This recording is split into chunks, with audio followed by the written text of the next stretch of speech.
Hello student. Today we will study. Today we will revise methods of sampling. As you know very well, we have already discussed this whole method in detail. Today we will summarize. After that we will take some other topics of this chapter. Methods of sampling. Sampling जो है हमने बताया था कि sampling method में क्या होता है, आप जो है जितनी भी आपकी पॉपुलेशन है, जिन भी आइटम्स को आपको स्टडी करना है, उन सभी आइटम को स्टडी किए बगैर आप क्या कर रहे हो, कुछ सैंपल्स उठा रहे हो और उनको स्टडी कर रहे हो। तो जिस प्रोसेस के थ्रू आप आइटम्स में से कुछ को एज ए सैंपल ले रहे हो, वो प्रोसेस क्या होता है, सैम्पलिंग। तो सैम्पलिंग करने के जो मेथड्स होते हैं, these are 6 method in our syllabus. First one is random sampling, next is purposive sampling, next is stratified sampling, next is systematic sampling, next quota sampling, and last is convenience sampling. Now we will revise all these method one by one. Our first method is random sampling. Random sampling is that method of sampling in which each and every item of the universe has equal chance of being selected in the sample. ऐसे कहा गया है कि random sampling जो है उसमें जितने भी आइटम हैं आपकी इन्वेस्टिगेशन के लिए, जितने भी आइटम्स हैं, उन सभी आइटम को, हर एक आइटम को आप इक्वल चांस देंगे सैंपल बनने के लिए। This is random sampling. इसमें 2 मेथड्स होते हैं। First one is lottery method and next is tables of random number. Lottery method में आपने जितने भी आइटम्स हैं उनकी स्लिप बनाई, उनको बॉक्स में पुट किया और जितने भी सैंपल आपको बनाने हैं उनको रैंडमली उन स्लिप्स को निकाला। जिन भी आइटम्स की स्लिप आपके पास आई इस प्रोसेस के ड्यूरिंग, उनको आप क्या ले लेंगे, एज ए सैंपल ले लेंगे। This is lottery method. Tables of random number में बहुत सारे इकोनॉमिक्स ने टेबल बनाई, लेकिन जो फेमस इकोनॉमिक्स था दैट इज टिप्पेट, उसकी जो टेबल है वो बड़ी ही बेनिफिशियल है। इसलिए ये जो सेकंड मेथड है इसमें हम टिप्पेट की रैंडम नंबर टेबल का बात कर रहे हैं, ठीक है। तो इस तरीके से 2 मेथड हैं जिनसे हम रैंडम सैम्पलिंग कर सकते हैं। Now our second method is purposive sampling. Purposive sampling is that method in which the investigator Purposive sampling is that method in which the investigator himself makes the choice of sample items which in his opinion are the best representative of the universe. क्या बताया गया बेटा, हमने ये बताया कि आपका जो इन्वेस्टिगेशन का एरिया है, जिन आइटम्स की आप इंफॉर्मेशन लेना चाहते हो, उनमें से आप कुछ आइटम को एज ए सैंपल ले रहे हो। कौन ले रहा है, इन्वेस्टिगेटर, क्योंकि इन्वेस्टिगेशन किसको करना है, इन्वेस्टिगेटर को, ठीक है। जो पूरे आइटम्स हैं उनको क्या बोलते हैं, यूनिवर्स।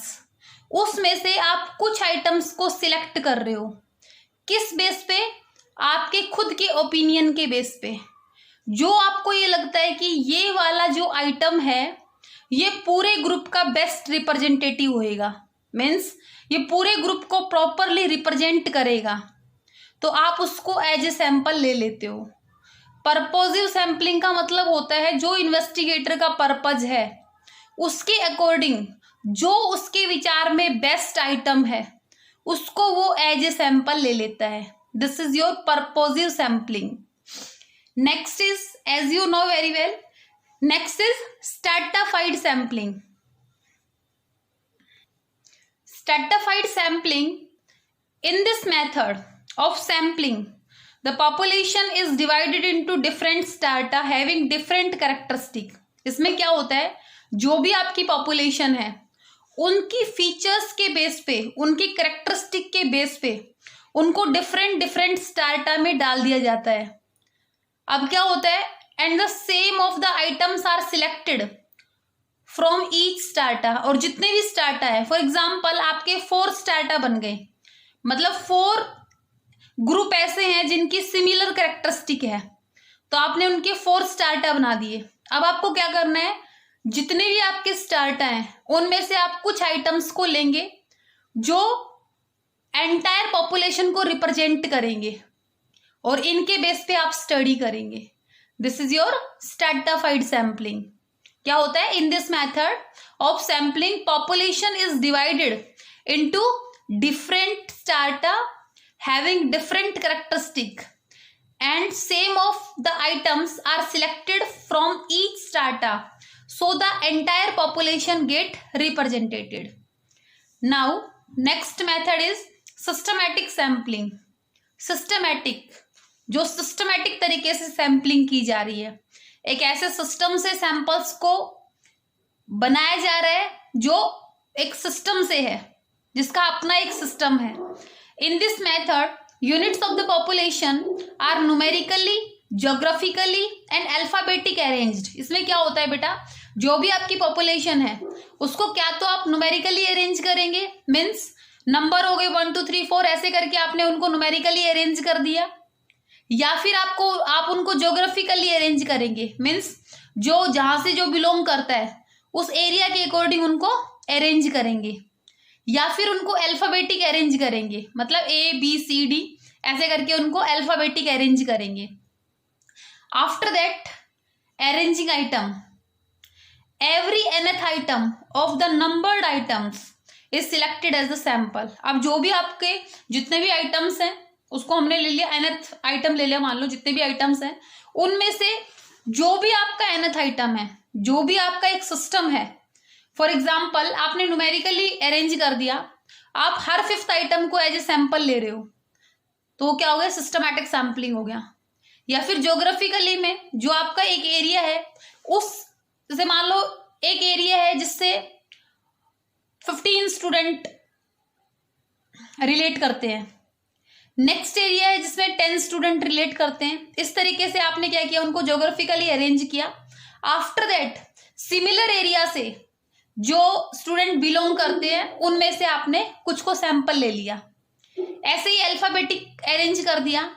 फॉर एग्जाम्पल जो A लेटर के जो नेम्स हैं उनमें से आपने 2 सैंपल ले लिए, ऐसे ही B लेटर के जो नेम्स हैं उनमें से आपने 2 सैंपल ले लिए, C लेटर से जो नेम्स हैं उनमें आपने 2 सैंपल ले लिए। इस तरीके से आप क्या करते हो, अल्फाबेटिकल अरेंज करने के बाद में आप सैंपल्स उठाते हो। This is your systematic sampling. Next is quota sampling. Quota sampling, in this method the population is divided into different group और classes। सेम बेटा जो हमने स्ट्रैटिफाइड पढ़ा था उसमें हम क्या करते थे, सेम कैरेक्टरिस्टिक के जो डेटा थे, जो भी आइटम्स थे, उनको आपने क्या किया था, एक स्टार्टा में डाला था। लेकिन यहाँ पे क्या है, सिमिलर कैरेक्टरिस्टिक के डेटा को एक ग्रुप या क्लास में डाल देंगे। सेम वहां पे क्लास को स्टार्टा का नाम दे रखा था, यहाँ पे उसको ग्रुप या क्लास का नाम दे दिया, ठीक है। According to different characteristic of the population, जिनकी सिमिलर कंडीशन है, सिमिलर कैरेक्टरिस्टिक है, उनको आपने एक ग्रुप में डाल दिया। आफ्टर दैट क्या करेंगे, आप उनमें से कुछ आइटम्स को एज ए सैंपल लेंगे जो पूरे एंटायर ग्रुप को रिप्रेजेंट करते हो, ठीक है। लेकिन इसमें और स्ट्रैटिफाइड में क्या डिफरेंस है, आपने वहां पे भी यही कहा था कि सिमिलर कैरेक्टरिस्टिक के डेटा को आपने स्ट्रैटा में डाल दिया, यहाँ पे भी आपने यही कहा कि सिमिलर कैरेक्टरिस्टिक के डेटा को आपने एक ग्रुप या क्लास में डाल दिया। उसमें से भी आपने जो डिफरेंट स्टार्टा थे उनमें से कुछ सैंपल्स उठाए थे, यहाँ पे भी सिमिलर कैरेक्टरिस्टिक के जो ग्रुप्स हैं उनमें से भी आप सैंपल लेंगे। लेकिन यहाँ पे सैंपल लेने का एक कोटा फिक्स होता है, means number of item fix है कि आप एक क्लास में से कितने आइटम लेंगे, that is fixed. But stratified में जो आप सैंपल लेते हो वो किसी ग्रुप में ज्यादा, किसी ग्रुप में कम हो सकते हैं। ओके, बस यही बेसिक डिफरेंस है कोटा सैम्पलिंग में और स्ट्रैटिफाइड सैम्पलिंग में। Now your last method is convenience sampling. In this method sampling is done by the investigator in such a manner that suits his convenience. जो इन्वेस्टिगेटर है ना, जो उसको ये लगेगा कि ठीक है, ये मेथड अच्छा है, तो उसको सिलेक्ट कर लेगा, उसके अकॉर्डिंग सैम्पलिंग कर लेगा। मीन्स यहाँ पे कोई एक स्पेशल मेथड मेंशन नहीं है, जो भी उसको सुविधाजनक लगेगा, जो भी उसको कन्वीनियंस करेगा, वो उसी प्रोसेस को वो सिलेक्ट कर लेगा। This is your convenience sampling.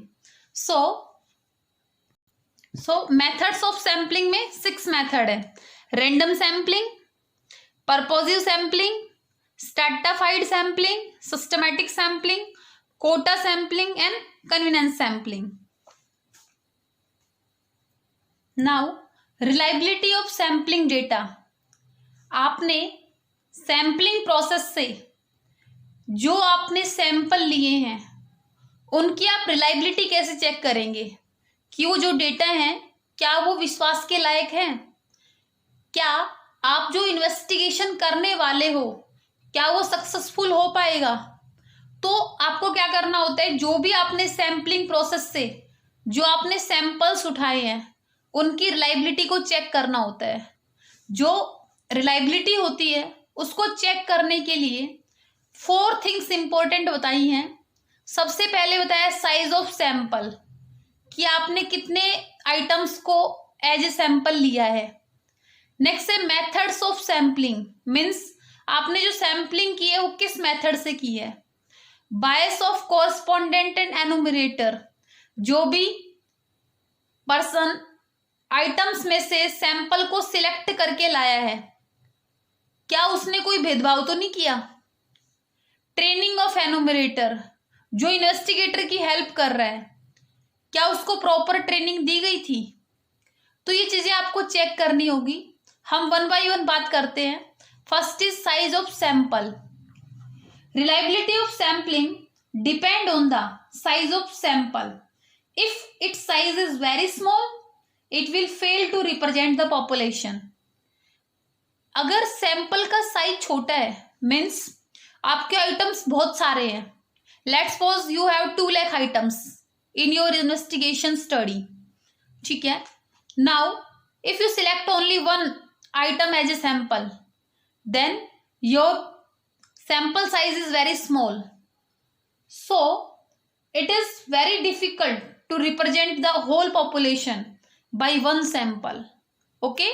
तो हमने क्या कहा, पॉपुलेशन के अकॉर्डिंग आपके सैंपल का साइज होना चाहिए, ठीक है। अगर आपकी पॉपुलेशन बहुत बड़ी है तो आपके नंबर ऑफ सैंपल्स भी ज्यादा होने चाहिए। अगर आपकी पॉपुलेशन बहुत छोटी है तो आपके सैंपल जो हैं वो कम भी चलेंगे, ठीक है। तो आपको ये ध्यान में रखना है कि जो आपकी पॉपुलेशन है, जिन लोगों का आप इन्वेस्टिगेशन करने वाले हो या फिर जिन डेटाज का, जिन आइटम्स का आप इन्वेस्टिगेशन करने वाले हो, उनका साइज कितना है। अगर उनका साइज ज्यादा है तो आपको सैंपल्स ज्यादा लेने होंगे। अगर आपका साइज छोटा है आइटम्स का तो आप कम सैंपल भी ले सकते हैं, क्योंकि अगर कम सैंपल रहेंगे तो जो पूरे आइटम्स हैं उनको वो रिप्रेजेंट नहीं कर पाएंगे, और अगर रिप्रेजेंट नहीं कर पाएंगे तो आपका जो रिजल्ट बनेगा वो क्या होगा, रॉन्ग होगा। Now next is method of sampling. If the method of sampling is not simple it will not adequately represent the population, consequently the result will be dependable. देखो हमने क्या कहा कि अगर आपका सैम्पलिंग मेथड जो है अगर वो सिंपल नहीं है, अगर वो आपके लिए पर्याप्त नहीं है, तो आपका जो रिजल्ट रहेगा वो भी गलत रहेगा। मीन्स जिस प्रोसेस से आप सैम्पलिंग कर रहे हो वो प्रोसेस भी आपका दी बेस्ट होना चाहिए, क्योंकि अगर आपका मेथड अच्छा रहेगा तो आपके सैंपल्स अच्छे होंगे, और अगर सैंपल अच्छे होंगे तो आपका इन्वेस्टिगेशन सक्सेसफुल हो पाएगा। So your method should be very important to check the reliability of data. Now next is bias of correspondent and enumerators. आप लोगों को बताया गया था कि एक बहुत बड़ा एरिया है और बहुत बड़े एरिया में आपने लोकल पर्सन्स को अपॉइंट कर दिया कि वो अपने अपने एरिया की इंफॉर्मेशन देंगे। उनको हम क्या बोलते हैं, कोरस्पॉन्डेंट। और एनुमरेटर कौन होता है, जिसको इन्वेस्टिगेटर ने अपॉइंट कर लिया कि वो इन्फॉर्मेंट्स के पास जिनसे इंफॉर्मेशन लेनी है वो कौन होते हैं, इन्फॉर्मेंट्स। तो जो इन्वेस्टिगेटर है उसने एक पर्सन को अपॉइंट किया, दैट पर्सन इज एनुमरेटर। एनुमरेटर क्या करेगा, इन्फॉर्मेंट्स के पास जाएगा और उनसे इंफॉर्मेशन लेगा। अगर ये कोरस्पॉन्डेंट और एनुमरेटर सैम्पलिंग करते वक्त भेदभाव कर देते हैं तो उनके द्वारा सिलेक्टेड सैंपल रॉन्ग होंगे, और उनके रॉन्ग होने से क्या होगा, आपका जो रिजल्ट है वो अफेक्टेड होगा।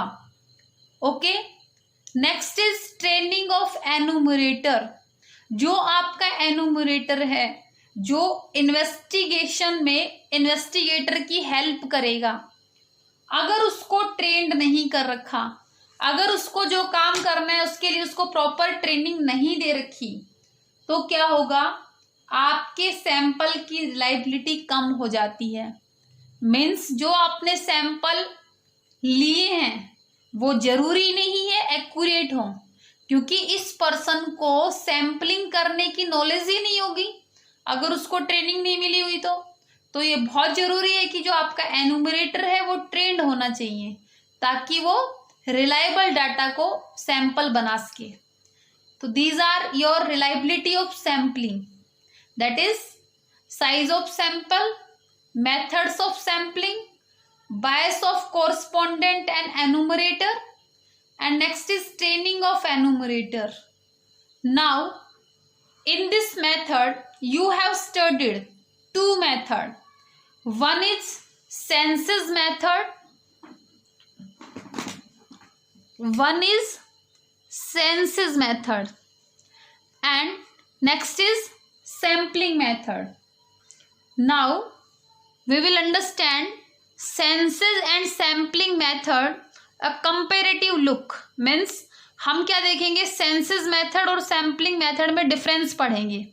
हमने क्या कहा था, सेंसस मेथड में क्या होता है, आप जितने भी आपके आइटम्स हैं आप ईच एंड एवरी आइटम को स्टडी कर रहे हैं, ठीक है। लेकिन सैम्पलिंग मेथड में क्या था, आप सभी आइटम्स को स्टडी करने के बजाय उन आइटम्स में से, सिमिलर आइटम्स में से कुछ सैंपल ले लेते हैं और उन सैंपल के बेस पे स्टडी करते हैं। मीन्स आप हर एक आइटम की स्टडी नहीं करते, सिर्फ आप यहाँ पे सैंपल की स्टडी करते हो। और सैंपल करने के आपने बहुत सारे मेथड देखे थे, ठीक है। तो अब हम पढ़ेंगे सेंसस और सैंपल मेथड में डिफरेंस क्या होता है। Our first difference is coverage. Coverage में क्या होता है, देखो आप लोगों को पता है सेंसस मेथड में हम क्या करते हैं, in the census technique an investigator collects information relating to all the items in the population. क्या होता है, इन्वेस्टिगेटर जो है जितने भी आपके आइटम्स हैं उनसे रिलेटेड सभी इंफॉर्मेशन को कलेक्ट करता है। But in sampling method on the other hand only some of items of sampling method are studied। क्या हुआ, ये क्या करता है, हर एक आइटम को स्टडी करता है, कौन, सेंसस। बट सैम्पलिंग में क्या होता है, सैंपल मेथड में क्या होता है, कुछ सिलेक्टेड आइटम को स्टडी किया जाता है। Okay, next is suitability. Stability में क्या होता है, सेंसस मेथड में ईच एंड एवरी आइटम को स्टडी करना है। इसका मतलब इन्वेस्टिगेटर जो है अगर उसका फील्ड बहुत बड़ा होगा तो ईच एंड एवरी आइटम को स्टडी करना बहुत मुश्किल हो जाएगा। तो सेंसस मेथड कहाँ पे सुटेबल रहेगा, जहाँ पे एरिया ऑफ इन्वेस्टिगेशन जो है वो स्मॉल रहे। लेकिन सैंपल मेथड कहाँ पे सुटेबल रहेगा, जहाँ पे एरिया ऑफ इन्वेस्टिगेशन लार्ज रहे। क्योंकि सेंसस मेथड हर एक आइटम को तभी पढ़ पाएगा जब आपके नंबर ऑफ आइटम्स कम है। लेकिन सैम्पलिंग में अगर आपको सैंपल लेने हैं तो आप एक लार्ज एरिया को भी कवर कर सकते हैं। नेक्स्ट मेथड इज एक्यूरेसी, कितनी इंफॉर्मेशन करेक्ट होती है। अब देखो सेंसस मेथड में हम हर एक आइटम को रीड करते हैं, तो जो सेंसस मेथड के थ्रू डेटा कलेक्ट होते हैं वो मोर एक्यूरेट होते हैं कंपेरेटिवली सैंपल मेथड के, क्योंकि सैंपल मेथड में आप कुछ आइटम्स को स्टडी कर रहे हो, मे बी वो जो कुछ आइटम है पूरी पॉपुलेशन को रिप्रेजेंट ना कर पाए। तो जो आपके सेंसस मेथड की इंफॉर्मेशन होती है वो मोर एक्यूरेट होती है कंपेयर करें अगर सैंपल मेथड से। नेक्स्ट है बेटा कॉस्ट। सेंसस मेथड में आप हर एक आइटम की स्टडी कर रहे हो तो आपके लिए मेथड क्या होता है, एक्सपेंसिव होता है। Census method is expensive. लेकिन सैंपल मेथड में आपको क्या करना है, सैंपल मेथड में आपको कुछ सिलेक्टेड आइटम्स को स्टडी करना है, तो ये क्या होता है, इकोनॉमिकल होता है। इकोनॉमिकल मतलब सस्ता होता है। So census method is expensive in term of time money but sample method is economical. Okay, next होता है बेटा टाइम। आपको पता है ईच एंड एवरी आइटम को स्टडी करेंगे आप सेंसस मेथड में, तो सेंसस मेथड में जो टाइम होगा वो ज़्यादा लगेगा। लेकिन सैम्पलिंग में, सैंपल मेथड में आप आफ्टर सिलेक्टिंग सैंपल, अगर आपने सैंपल्स को सिलेक्ट कर लिया तो आपको टाइम बहुत कम लगेगा। तो सेंसस मेथड में टाइम ज़्यादा लगता है कंपेरेटिवली सैंपल के। नेक्स्ट आते हैं नेचर ऑफ आइटम्स। आपको बताया था नेचर ऑफ आइटम्स में क्या होता है, क्या तो आइटम्स डाइवर्स रहेंगे, मीन्स उनकी जो फीचर्स है वो सबकी डिफरेंट डिफरेंट रहेंगी, क्या फिर आइटम जो है मोस्ट ऑफ आइटम होमोजीनियस रहेंगे। अगर आपके आइटम सभी डाइवर्स हैं तो आपको सेंसस मेथड यूज करना पड़ेगा, मीन्स हर एक आइटम को स्टडी करके अपना इन्वेस्टिगेशन करना पड़ेगा। या अगर ऐसा है कि सैंपल मेथड जो है उसमें बहुत सारे आइटम्स ऐसे हैं जिनमें सिमिलरिटी है, तो वहां से आप कुछ आइटम्स को एज ए सैंपल लेके स्टडी कर सकते हो। तो अगर आपके आइटम्स का नेचर डाइवर्स है तो आप क्या करेंगे, सेंसस मेथड यूज करेंगे। बट अगर मोस्ट ऑफ आइटम जो है सिमिलर है तो आप सैंपल मेथड भी यूज कर सकते हैं।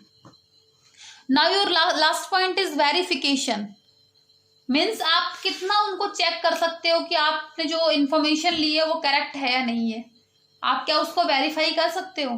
बेटा सेंसस मेथड में क्योंकि सभी आइटम्स डाइवर्स कैरेक्टरिस्टिक के होते हैं तो यहाँ पे वेरीफाई करना बहुत मुश्किल होता है, ठीक है। लेकिन सैंपल मेथड में बहुत सारे आइटम सिमिलर कैरेक्टरिस्टिक के होते हैं, इसलिए थोड़ी सी भी गलती अगर हो जाए तो पकड़ी जा सकती है। तो हम क्या कहेंगे, सेंसस मेथड में वेरिफिकेशन करना मुश्किल है और सैंपल मेथड में वेरिफिकेशन इजीली हो सकता है। Okay, this is your census and sampling method a comparative look. सबसे पहले हमने क्या कहा, कवरेज। सैंपल मेथड ज्यादा करेगा, सैंपल मेथड ज्यादा करेगा, ज्यादा एरिया को कवर करेगा, लेकिन सेंसस नहीं कर पाएगा। सुटेबिलिटी, सेंसस वहां पे सुटेबल रहेगा जहां पे एरिया स्मॉल है, जबकि सैंपल वहां पे सुटेबल रहेगा जहां पे एरिया लार्ज है। सेंसस जो इंफॉर्मेशन मिलेगी वो ज्यादा एक्यूरेट रहेगी कंपेरेटिवली सैंपल से। सेंसस मेथड ज्यादा एक्सपेंसिव होगा, सैंपल मेथड सस्ता होगा, इकोनॉमिकल होगा। सेंसस मेथड में टाइम ज्यादा लगेगा जबकि सैंपल में टाइम कम लगेगा। सेंसस मेथड में डाइवर्स आइटम को स्टडी किया जाता है जिनकी कैरेक्टरिस्टिक डिफरेंट डिफरेंट होती है, लेकिन सैंपल मेथड में सिमिलर कैरेक्टरिस्टिक के डाटा को रीड किया जाता है। सेंसस मेथड में वेरिफिकेशन मुश्किल है जबकि सैंपल मेथड में वेरीफाई करना आसान है। ओके, ये था बेटा आपका थर्ड चैप्टर। इसके मोस्ट ऑफ टॉपिक्स को हमने कवर किया है, तो आपको बहुत अच्छे तरीके से पढ़ना है। आपको पता है इस मेथड में अगर मैं बात करूं तो हमने क्या किया है, ब्रॉडली हमने एक पढ़ा सेंसस मेथड, कि सेंसस मेथड में हम ईच एंड एवरी आइटम को स्टडी करते हैं, उसके मेरिट डिमेरिट्स पढ़े, सुटेबिलिटी पढ़े।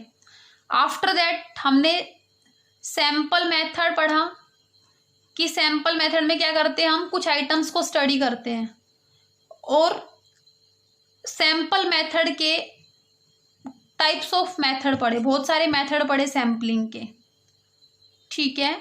आफ्टर दैट हमने कि जो हमने सैम्पलिंग ली है उसकी रिलायबिलिटी को चेक किया हमने, कि उसकी रिलायबिलिटी हम कैसे चेक करेंगे कि जो हमारे द्वारा सिलेक्टेड सैंपल हैं क्या वो ठीक है, हमारा जो इन्वेस्टिगेशन का जो प्रोसेस है क्या वो ठीक चल रहा है, और फिर हमने सेंसेस और सैंपल मेथड की कंपैरिजन किया और डिफरेंस फाइंड आउट किए।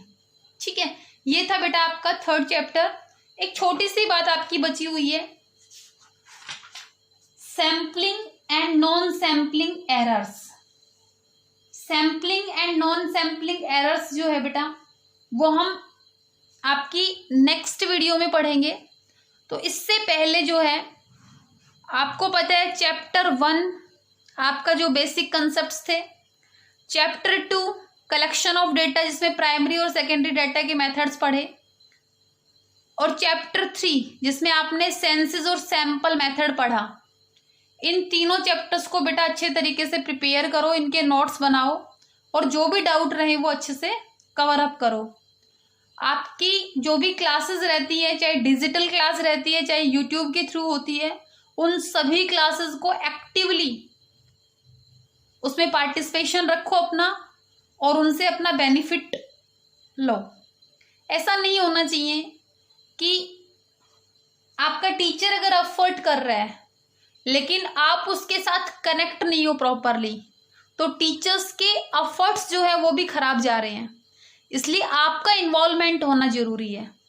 इसलिए कोशिश करें कि आप सिंसियरली सारे जो भी आपके वीडियोस हैं उनको आप कंप्लीटली देखें, और जो भी आपकी डिजिटल क्लास होती है उनको आप अटेंड करें, प्रॉपरली नोट्स बनाएं। जरूरी नहीं है कि आपको एक सेपरेट नोटबुक लगानी है, जो भी घर में अवेलेबल है उसको प्रॉपरली मेंटेन करें, अपनी बुक्स जल्दी से जल्दी अरेंज करें और अच्छे से एक ऑनेस्टी के साथ काम करें।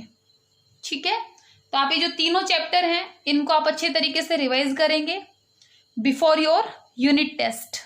Okay, thanks for watching.